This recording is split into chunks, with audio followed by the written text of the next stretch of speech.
Welcome to the Counselling Tutor Podcast, the must-listen-to podcast for students of counselling and psychotherapy. Here are your hosts, Rory Lees-Oakes and Ken Kelly. Hi, I'm Rory, and with me, as always, is Ken. And can I ask you, Ken, are you well? I am. At the time of this recording, I am. And yourself, Rory? Everyone here at Counselling Towers is fit as a fiddle, I can say. Glad to hear it, and wishing you and your family well listening to this as well. This is episode 147 of the Counselling Tutor Podcast. We've got three topics we're going to be discussing today, starting off with our introduction topic, which is power in the counselling relationship. We're then going to check in with our good friends at CPCAB, where, Rory, you spoke with Heather Price about the issuing of qualifications. Yes, it's always a bit of a mystery how the certificate or the diploma or your qualification actually arrives. And we went with our good friends at CPCAB, and we've pulled the curtain back to see the process of what happens when you pass your qualification and your certificate is issued. What is the mechanism that happens? And it's a really inside track into how awarding bodies work and how qualifications are issued. Always love a peek behind those curtains, Rory.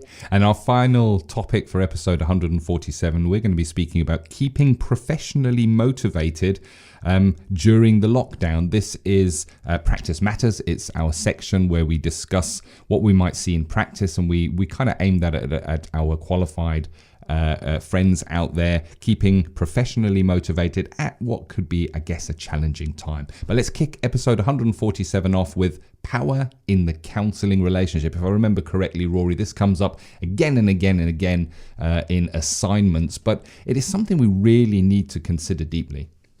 We do, and I think that it's something that isn't often talked about to any great depth. And if you think about it, we try and balance the power out in therapeutic relationships.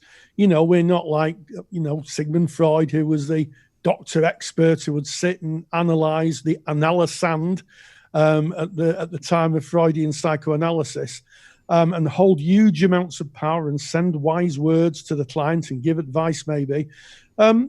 Modern counselling is about autonomy and trying to make sure that the power balance is equalised out. But there are some areas where we can't equalise power, and one of those, of course, is us holding confidentiality. There are certain aspects of law, certainly here in the UK, where we're legally bound to break confidentiality.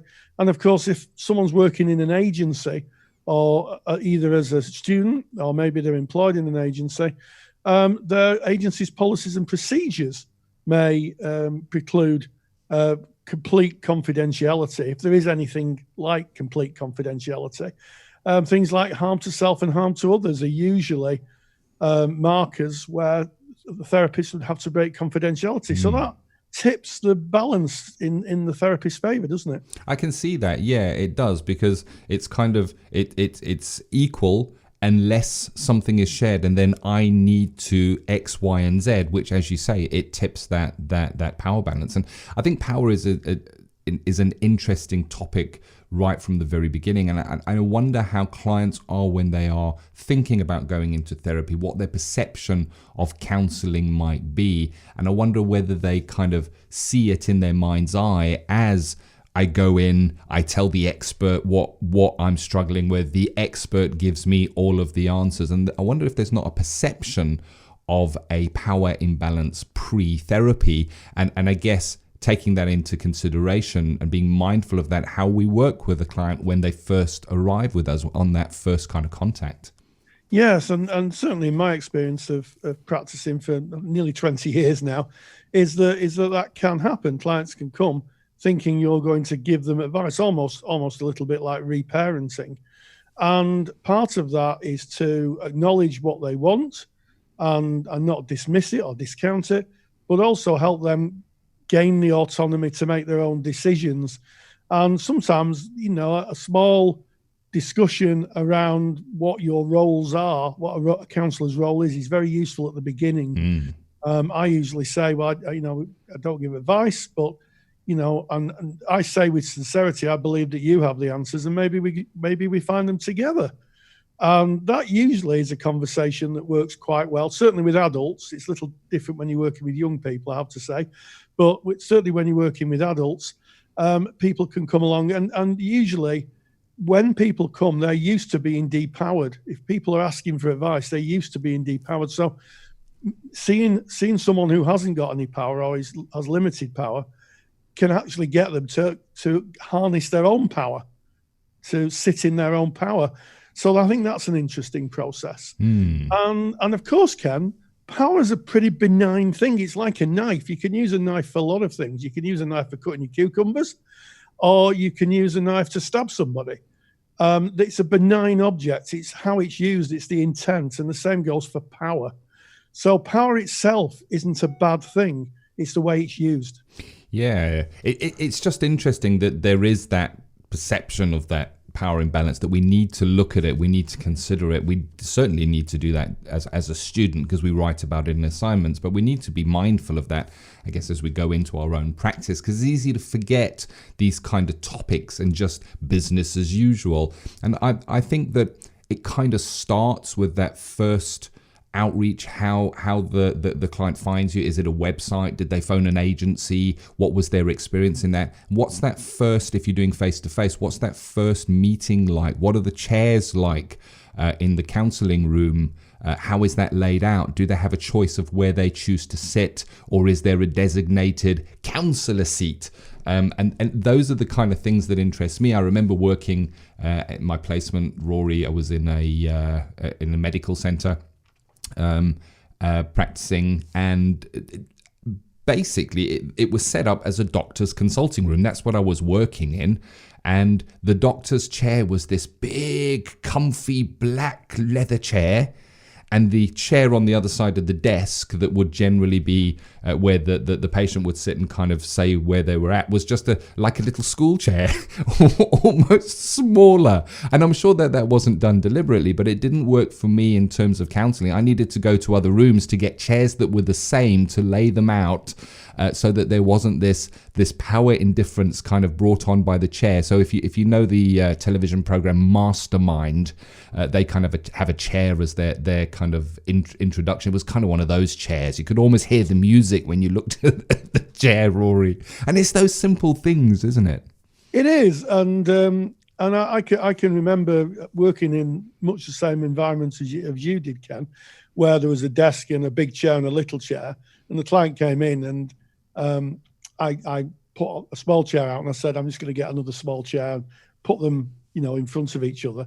And the client said, why aren't you sitting in the big chair behind the desk? And I said, well, and we had to explain that. And actually what the client said was, is this a wind up? Are you kind of tricking me by sitting in front of me? Ooh. And I said, no. I said, tell me why you would think that. And it was just purely the expectation that I would be in the huge big chair with the huge amount of knowledge, and I would be, I'd be pontificating to the clients. And it took a little bit of just a gentle conversation initially to just say, look, this isn't how counselling works, and we're equal as best we can be. I'm here to hear what your difficulties are, and we'll try and work it out together. And I think it links into another universal truth about power. Clients come to us because they've got a difficulty. So that tips the balance in favour of us slightly. And they come at a time usually that we say, we usually set the times and the location. So that can tip the power balance. So yeah, I don't think we can really balance it out completely. But as long as we're aware of the misalignment, I think that we can work with that. I agree with you, and it's interesting when I looked at the topic at first, I kind of thought, well, how do we eliminate power in the counselling room? We can't. By the very nature of a person's perception of what counselling may be, by the fact that they're coming to us and bringing their problems to us, there is that power imbalance. It's about how to address, I guess, that power balance, how to recognize it and work in service of the client, because once you have that rapport, if the rapport is set up correctly, it's interesting that all of that seems to fall away. The room falls away, and it just becomes two human beings sat together, with one sharing their journey, the other one being with them on that journey. And within that moment, within that special bubble, it's almost like that power falls away. For me, that's how at least I perceive it. But there's quite a lot of work in recognizing the power balance and being mindful of it, and working, I guess, in the autonomy to the autonomy of the client. Yes, and there are some benefits, Ken, of retaining power.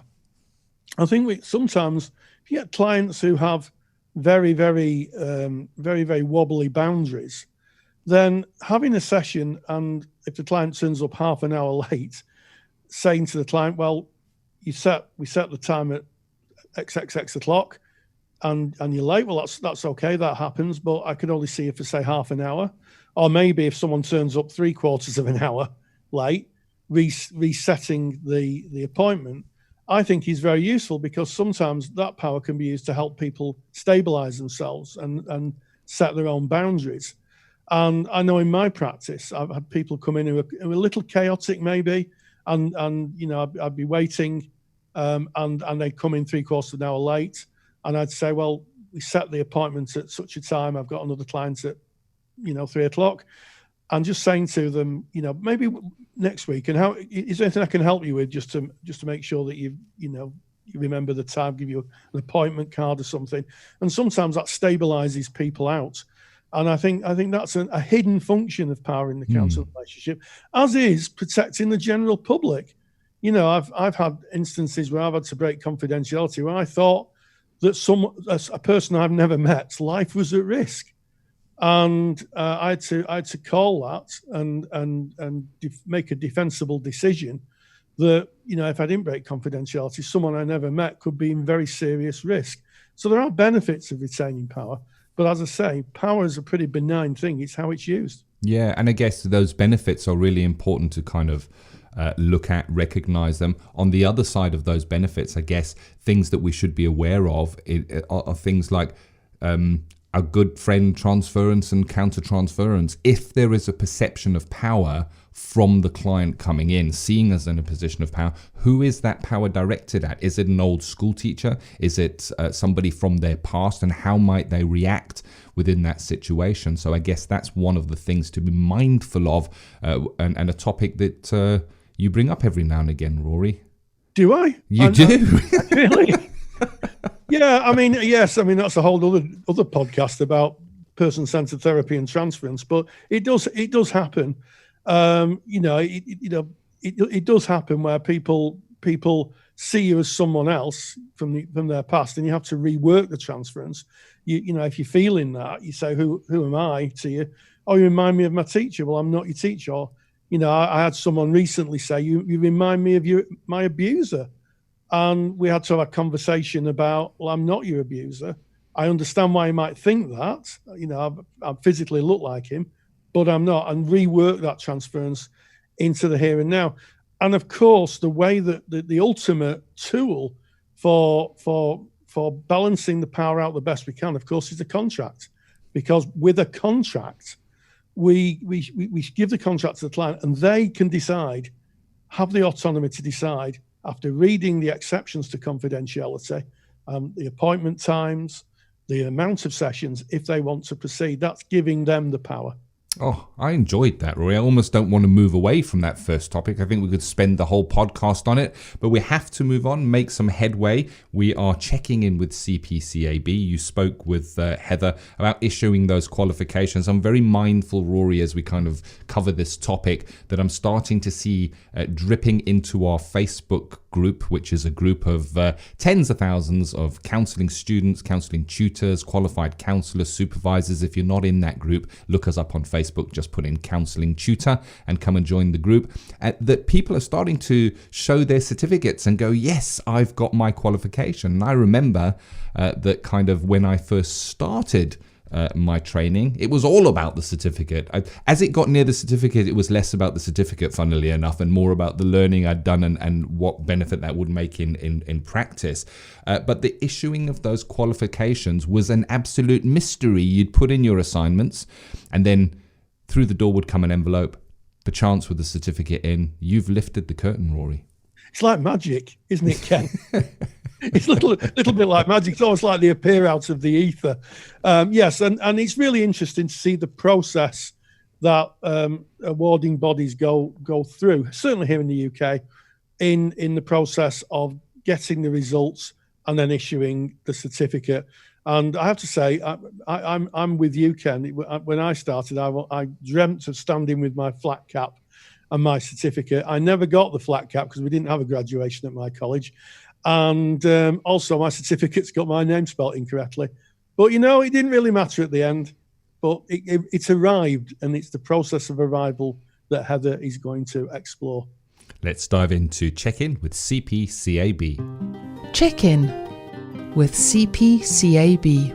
And we welcome Heather back from CPCAB.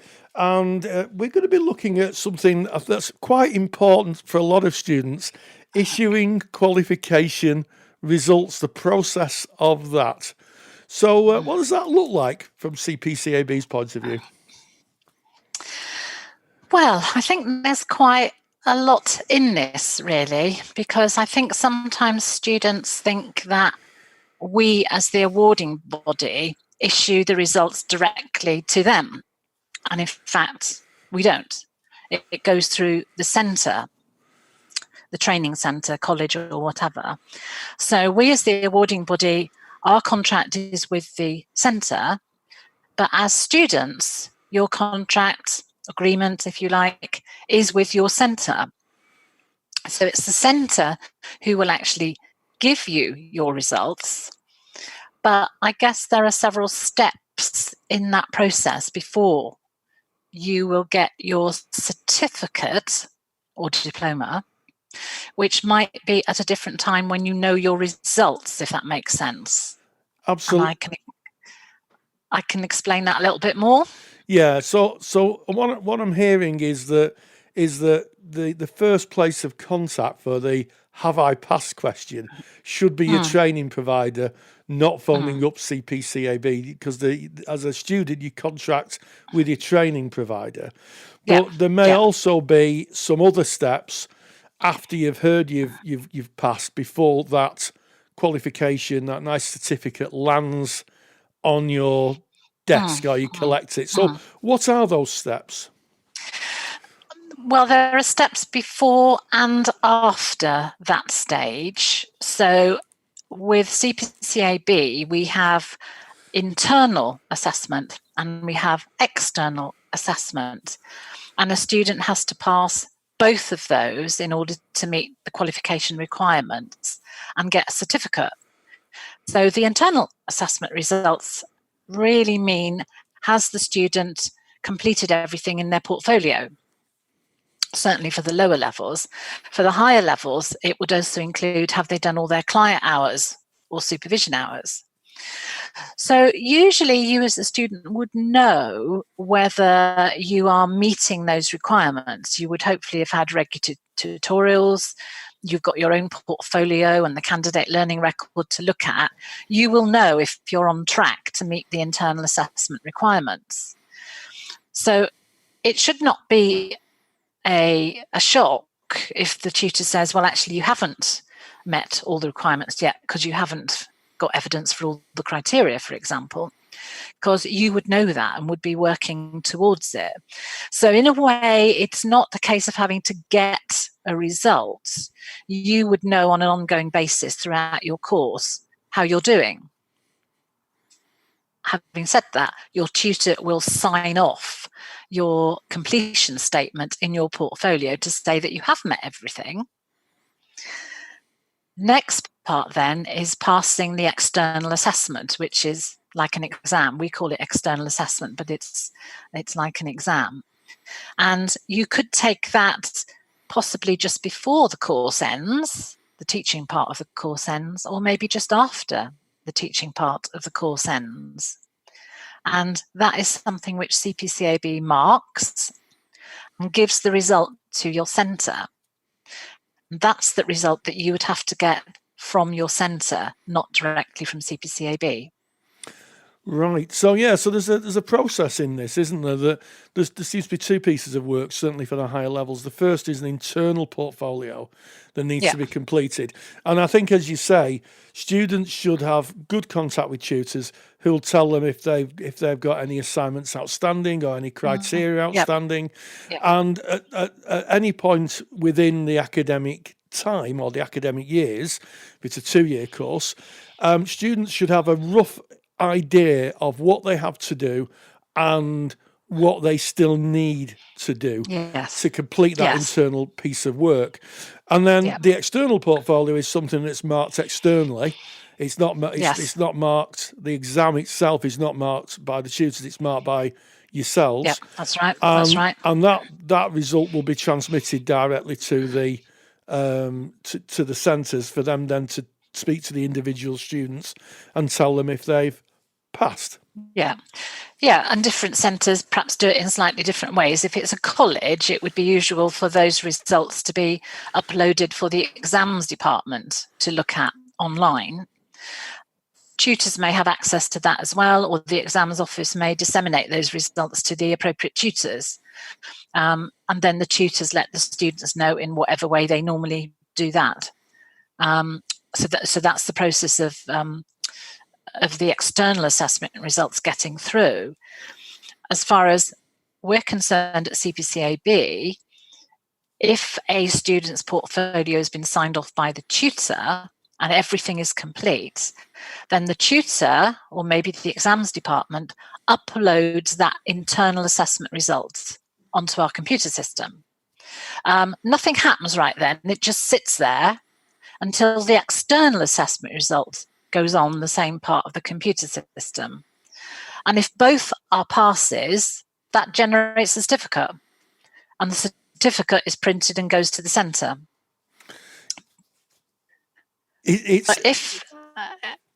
Go on.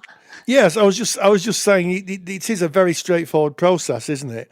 That you have to get the internal unit passed and the external unit passed, and once those two are passed, that then generates the overall pass, and the certificate is popped in the post or however it gets its way to the centre, and that is the pass for the course. That's right. That's pretty straightforward if everything is a pass, but I guess complications can come in if, say, a student has not finished their portfolio work, and so the tutor can't upload that result as a pass because it's not finished. So they would normally have a deferred next to their name, which suggests to us that they are still working on it and they're going to finish it some point very soon. In the external assessment, if the student has not passed the external assessment, that's written down as an NP and not proficient. And the student is quite likely going to resit that at the next window opportunity. So if they have actually passed all their portfolio work but not passed the external assessment, they won't get a certificate until they've done a resit of the external assessment and passed it. Yes, so that's really clear, isn't it? There's someone could be held up, if you like, because they've not passed a part of the criteria for the internal portfolio, or and they could have actually, I presume, done the external piece of work that's marked by CPCAB and passed it. But until both of the units, the internal and the external, are passed, then nothing happens. In terms of a deferment, how long can people defer for? Is there a kind of criteria or a policy on how long people can defer? Well, at the lower levels, we say that they should have finished their portfolio work within 3 months of the end date of the course. In theory, we can refuse to certificate if it's gone beyond that date, but sometimes there are extenuating circumstances. And if the tutor, not the student, but if the tutor emails us or phones us and lets us know why there's been a hold up, and maybe that student needs a little bit more time. And say they've had a bereavement in their family or something that's really stopped them doing the work, then they might need another month or so. But really, we wouldn't be giving much beyond that, because primarily the work at levels 2 and 3 is done during the course and, well, ceases to be so relevant if it's being completed after the end of the course. Higher levels, it's a little bit different, because the thing that tends to hold it up is that students are doing their client hours, and they might well not have done those within the duration of the 2-year level 4 course or the 1-year 5s or 6s. So they need extra time. So at CPCAB, we allow them a year extra on those levels 4, 5 and 6. If they've not finished everything within that year, then the tutor must apply for an extension for them. Again, citing extenuating circumstances, not just because they've been lazy.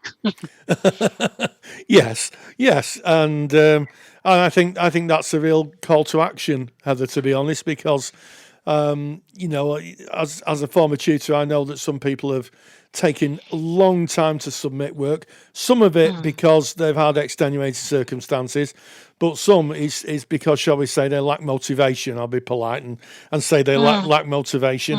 But that makes it really, really clear.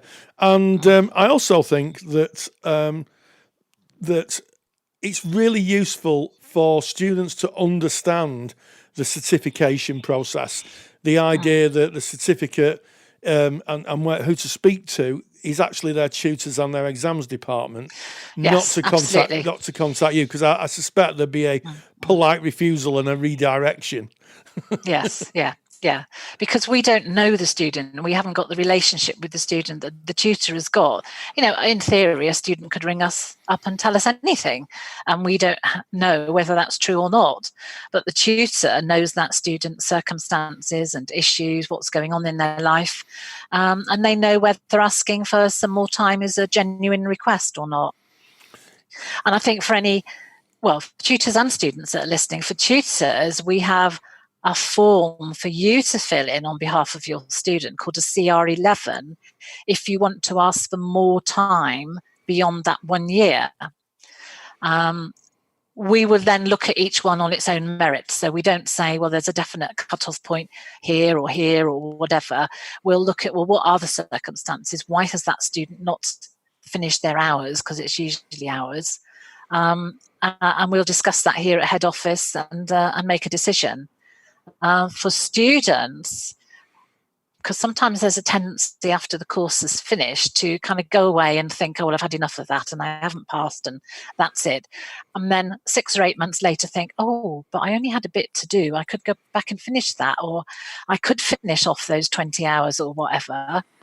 But make sure your tutor knows, because your tutor needs to be asking us for an extension, and you need to kind of chivvy that along as a student.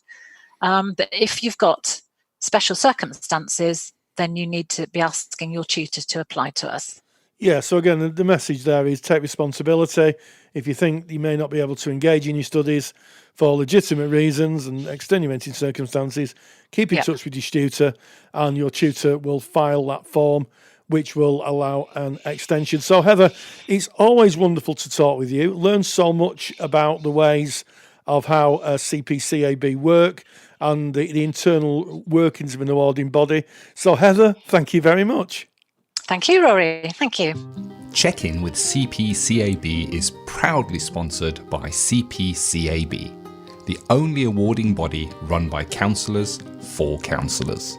To learn more about CPCAB qualifications and to get more detailed information on today's podcast topic, visit cpcab.co.uk.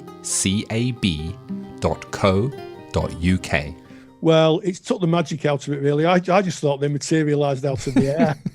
I thought the certificate fairy brought them, but clearly not. As always, we're eternally grateful to our good friends at CPCAB for opening up their processes, being transparent, and sharing with everybody how this works. I think it's just so useful to understand the process. Indeed it is, and we end episode 147 with our final topic, and this is, we call this section Practice Matters, kind of dip our toe into the day-to-day running of a practice, so maybe aimed at our qualified practitioner friends. But it's a tricky time at the moment. At the time of this recording in the UK, we are in lockdown. I'll be honest, Rory, I'm feeling demotivated. Even today, it's like a tire that is not fully pumped up. I just feel a little bit off.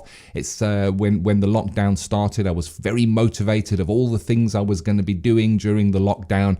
And I find that I'm less and less motivated as one day just seems to blur into another and one week blurs into another one. And we wanted to address this keeping professionally motivated during the lockdown. Yeah, it's just so many changes since the lockdown. I mean, our professions has been a very traditional profession to a great extent. We've seen clients face to face. We've gone to CPD events. We've joined our ethical bodies, and since the lockdown, of course, all that's changed. And I don't know about you, Ken, but I'm struggling to know what day of the week it is. I'm having to go to my diary. Yes. I press the button that says today, and I go, aha, it's Tuesday. Because the markers in my life where I did things on certain days are starting to kind of blur or move along. And I'm sure it's the same for other people. So it's really important that we don't let that slide into our professional lives. If we're still practicing, we have professional obligations, and here in the UK, that's 30 hours of continual professional development a year. And it might be a time just to have a look when your last CPD cycle started and where it ends. And you may be a bit concerned that your CPD cycle is coming to an end and you've not done 30 hours.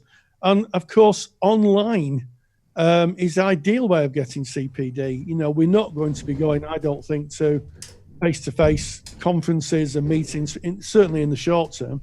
So online is the way to go. And of course, people, I understand that people may be looking after children and some people may still be working, but it is a very, very convenient and very good way of getting CPD by just finding an online CPD provider, Kim. Yeah, and of course, there are many online CPD providers out there, of which we are one. If you want to look at our online CPD provision, we have a mega library of over 150 hours of formal lectures, all linked to learning outcomes from some of the top names in counselling. And you can get more information by going to counsellingtutor.com. Even if you kind of just take a month's pass and just have a look at what's available there to use your time constructively. But I've been thinking, the running of a practice, if you're running your own practice, is really busy. When I was in private practice, there were never enough hours in the day, Rory. That was kind of how it was. When working in an agency, it was pretty much the same. It was up early in the morning, it was out, it was to the agency, it was back exhausted at the end of the day, looking forward to those weekends for a little bit of downtime. And during those busy times, it was more difficult for me to fit in CPD, to read a good counselling book, to maybe listen to a podcast like this one that you're listening to at the moment, to maybe get online with an online community like a Facebook group or something like that, because there was little of me left after I'd serviced my practice and my agency. And I guess that if there's a small benefit to not being able to be out and doing face-to-face work, is that it gives us time. But with that time, I guess, comes the responsibility of how we use that time in service of ourselves, our practice, and of course our clients. I've noticed as I kind of go for my one daily walk, Rory, which we're allowed here in the UK at the time of making this recording, I'm seeing lots and lots of very clean cars, very neat gardens, as people are using their time kind of focusing it there. But I guess there is time, if we choose to use it now, to kind of load up on CPD, do some self-care, network, read a good counselling book. Absolutely. And I was thinking the other day, if this event that we're living through had happened 20 years ago or 25 years ago, where would we be? Because we're not in a wired world. We weren't in a wired world as such. The internet kind of existed in its own infancy. But nowadays, there's so much that you can access. and you can keep in contact with people. I mean, Ken and myself, I'm looking at Ken through the studio glass, and that is the monitor of my screen. He's 40 miles away. So, there's so much you can do online. And I think it's sometimes useful. I am sure there are times when people have said to themselves, I know I have, Ken, I wish I could find out a little bit more about that theory. Or how would I put that kind of that intervention into practice? No better time than now, because if you have a bit of time on your hands, you can find out, you can build your CPD kind of repertoire up, and you can find the things you're passionate in. So maybe taking a positive out of a very difficult situation. I mean, we've been running the online and telephone counselling course that we kind of implemented right at the beginning of lockdown to help counsellors transfer skills from face-to-face work to online work. And what's really interesting from that, Rory, is in the comments that are coming in, is how many people are saying they're so grateful to have something positive, something to look forward to, something to be part of during this lockdown time. So there is, I guess, some solace in diving into something.